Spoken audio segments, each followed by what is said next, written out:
So I've been following pretty closely what's going on in Minnesota, been reading, watching the news, been getting articles, and I have some advice for the Minnesota drivers, and there's specifically a big group of Somali drivers. Let me give you some good advice. If you do not act together, you will fail. So they have fractions within this group that are apparently meeting, right? Uber lobbyists have drawn individuals away from this group and are dealing with them privately. And now you have this infighting between two groups of Somalis that say, well, he doesn't represent us. He cannot negotiate on behalf of us. Now, the smart thing that the larger group did is they took it to the media and said, hang on, a deal doesn't take place without us, which I think is powerful and extremely smart. It was a great chess move, right? But make sure you keep the media involved all the time. Make sure you have contact points, reporters at the media, and have your voice heard so that you achieve what you are trying to fight for, right? Minimum driver take-home rate of 130 a mile and 25 cents a minute. And that's not really much. So let's dive into this article here. And again, one thing I love about your enthusiasm, Minnesota, is that you're actually doing it, right? You're not talking about it. You're getting into these meetings. You're meeting with politicians. You are doing it. You are negotiating. Just negotiate collectively. Don't be fragmented, right?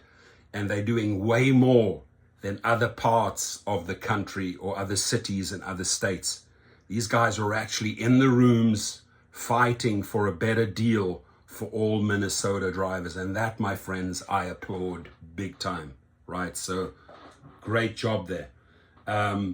Uber and Lyft drivers interrupted a meeting of the governor's task force on driver compensation and well-being on October the 17th, 2023, and said the committee's driver members no longer represent them, right?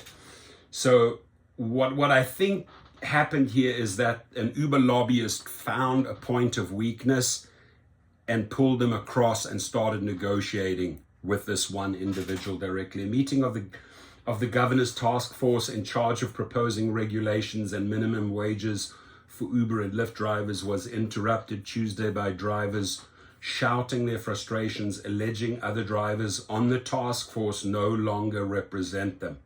And again, I'm giving my assessment. I would love for these individuals to reach out to me and say, hey, this is what happened, right? I'd like to be on top of this because we want to come out with victories, right? With wins. You know, with the governor already vetoed this. You guys fought and protested and went on strikes and did all the right moves, right? So you're heading in the right direction. You're close to a deal.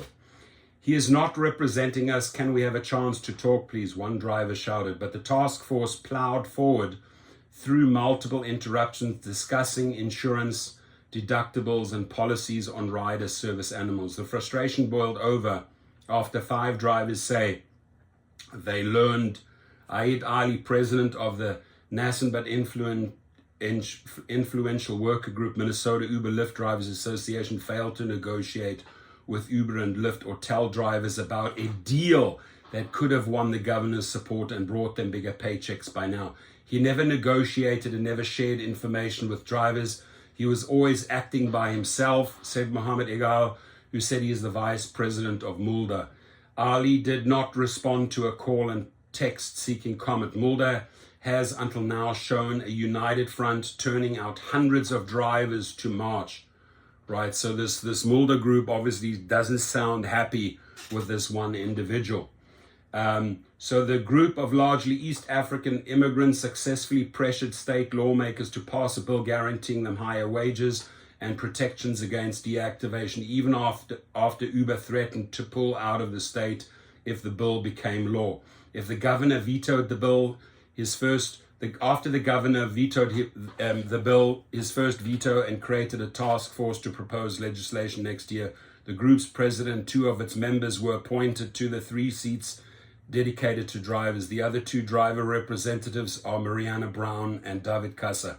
The group also successfully won passage of a similar proposal by the Minneapolis City Council, even after Lyft threatened to leave the city. Under the ordinance, which never became law because it was vetoed by Mayor Jacob Frey, drivers would have earned at least $1.40 per mile and 51 cents per minute. Frey's veto dealt a second major setback to drivers that left them frustrated that their political activism has yielded no tangible results for more than a year. Disgruntled drivers at the task force meeting said they would have accepted a lower minimum wage if Ali had been able to negotiate a rate acceptable to the companies and the governor. A second group of drivers, called the Minnesota Ride Drivers Association, MNRDA, separated from Mulder last year to negotiate such a deal. Under their proposal, Uber would have raised minimum rates to $1.15 per mile and 25 cents per minute. The proposal was ultimately rejected by the bill's lead authors, Senator Omar Fateh and Republican Horan Hassan, who pursued much higher rates and rules governing deactivations and insurance that the companies said were unworkable. Drivers cannot wait long. They were suffering. One of the reasons they think that our bill was vetoed by the governor was lack of negotiation.